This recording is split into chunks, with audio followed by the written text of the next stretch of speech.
So, what are the types of abuse? Right now, the types of abuse that we recognize in the United States are in two main categories. Abuse can be emotional, physical, and sexual. The other avenue of abuse is in the realm of neglect. And neglect can be medical, emotional, educational, and physical. What are the most common signs of child abuse? Oftentimes, a child who is being abused begins to withdraw. There are signs, sometimes academically, interest in things shifts, and that's individual for each child. But any time a behavior changes, that is one of the flags you start to look at. What counts as child abuse? What counts as child abuse? Well, it can be intentional, physical, emotional, sexual, but it can also be unintentional. Sometimes a parent doesn't know, if they've never experienced certain kinds of parenting, they don't know that necessarily that it's neglect when they haven't taken a child to the doctor when they're sick. Whatever a parent experiences in their childhood is oftentimes the basis for how they parent. And even though they may not recognize that there might have been abuse or neglect, their parenting may end up reflecting that. So those are the different kinds of abuse and neglect that come from the level of caregiving. I have a friend who I think has been abused. What are the steps I should take?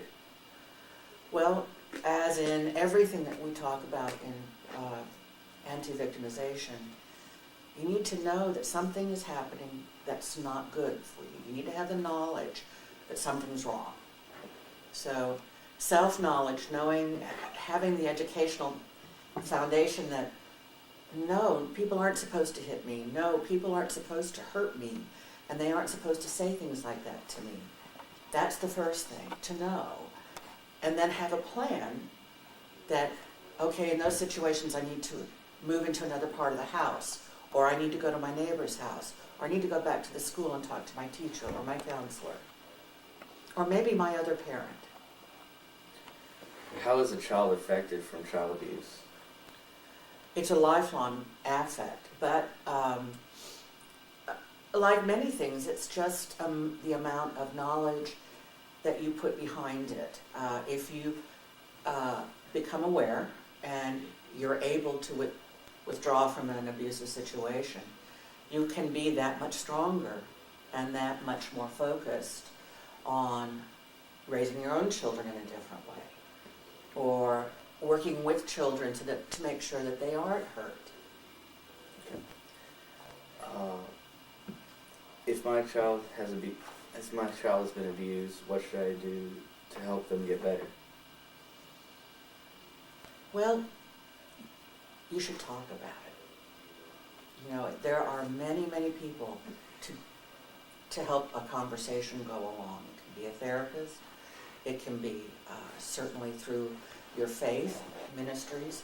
They are trained for counseling. There is an avenue also on a campus, a school campus, whether it's your public school or college. There's certainly conversations that you can have there and be trained in order to keep talking about those incidences in your life that had an impact on you and on your parents. Who do you contact if you suspect child abuse? Always we look to making sure people understand that they are obligated legally to report child abuse or any suspicion of child abuse to Child Protective Services. That is a legal obligation that all of us as citizens have.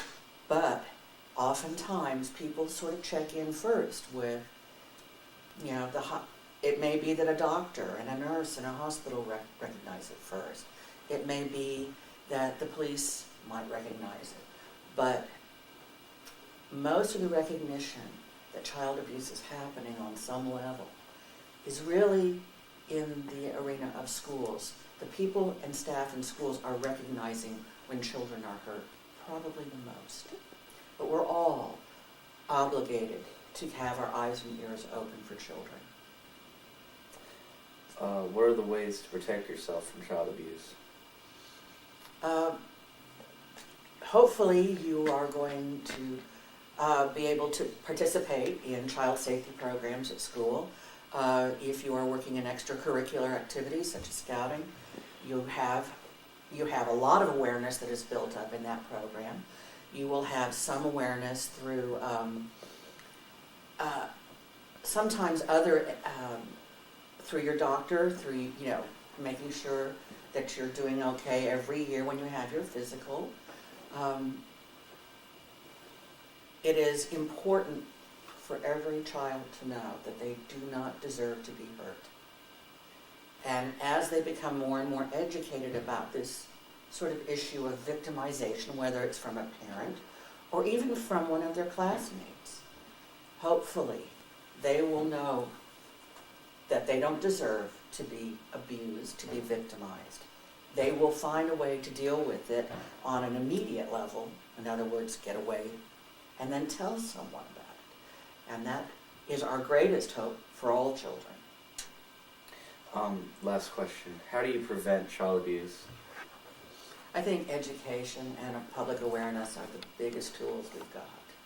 So making people aware of the nuances of child abuse and the fact that those nuances sometimes build and build and build because perhaps